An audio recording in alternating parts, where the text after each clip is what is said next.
We're back! Hi! Imagination is the workshop where all plans are created. Your only limitation is in the development and use of your imagination. There are two types of imagination. One is synthetic imagination, and the other is creative imagination.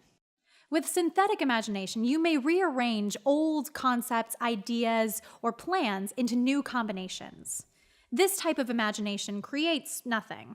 It's what's used most often by inventors, except those who use creative imagination when they cannot solve their problem through synthetic imagination. On the other hand, with creative imagination, hunches or inspirations are what allow you to discover new ideas. It is through creative imagination that one may tune in and communicate with the subconscious minds of other people.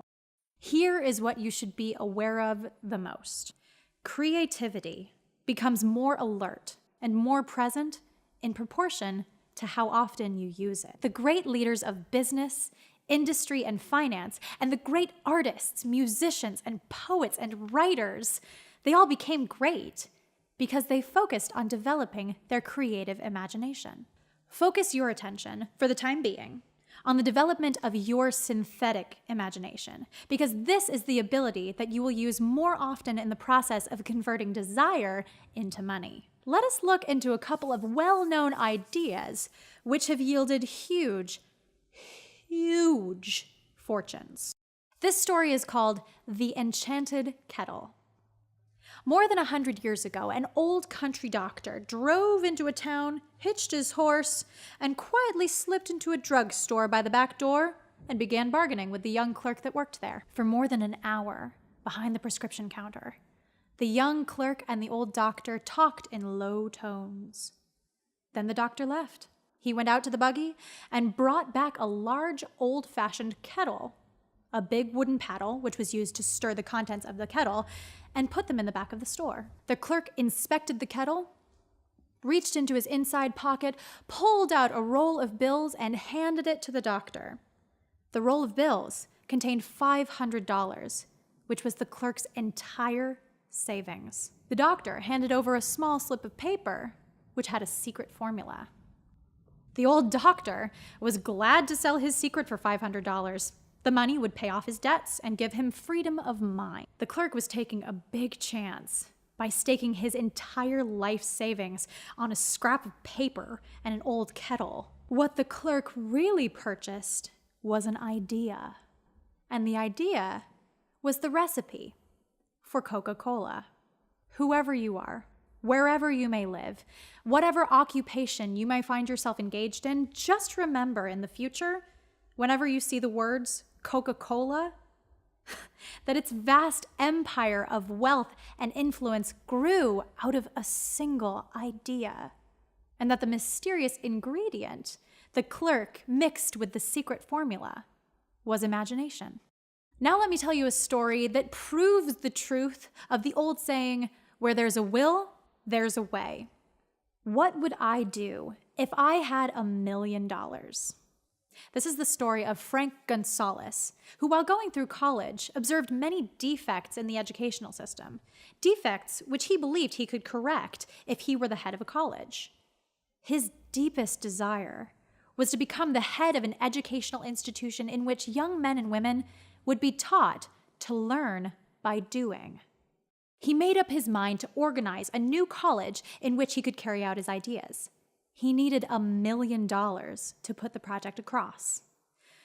Where was he to lay his hands on so large a sum of money? That was the question that absorbed most of this ambitious young man's thought. But he couldn't seem to make any progress. Every night he took that thought to bed with him. He woke up with it every morning. He took it with him everywhere he went. He turned it over and over in his mind until it became a consuming obsession with him. $1 million is a lot of money, and that was in 1887. Being a philosopher as well as a preacher, Dr. Gonzalez realized that definiteness of purpose is the starting point from which one must begin. He knew that, yet he did not know where or how to lay his hands on $1 million. The natural procedure would have been to give up and quit by saying, "Oh, well, my idea is a good one, but I cannot do anything with it because I can never get $1 million. That is exactly what the majority of people would have said.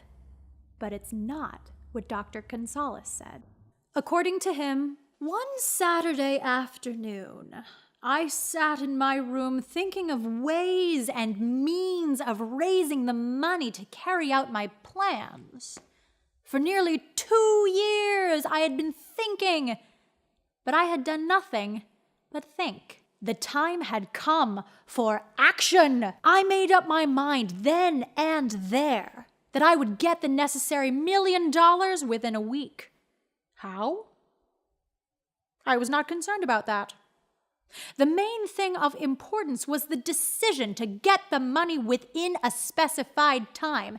And I want to tell you that the moment I reached a definite decision to get the money within a specified time, a strange feeling of assurance came over me, such that I had never before experienced.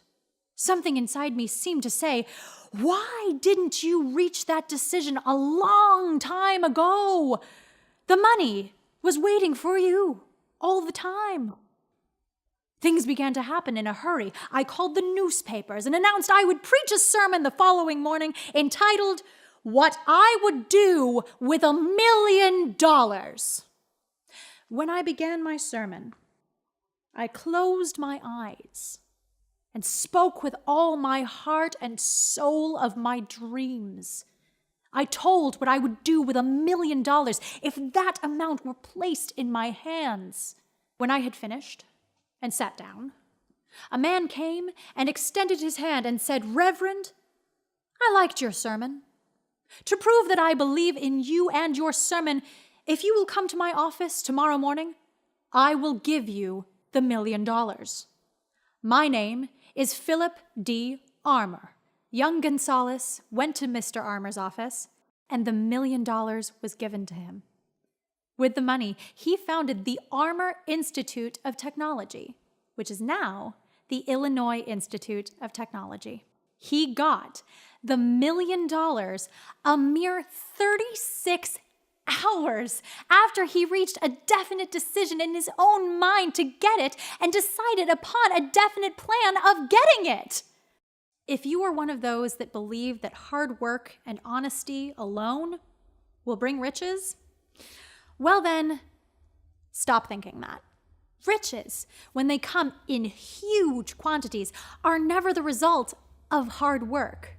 Riches come, if they come at all, in response to definite demands based upon the application of definite principles, and not by chance or luck.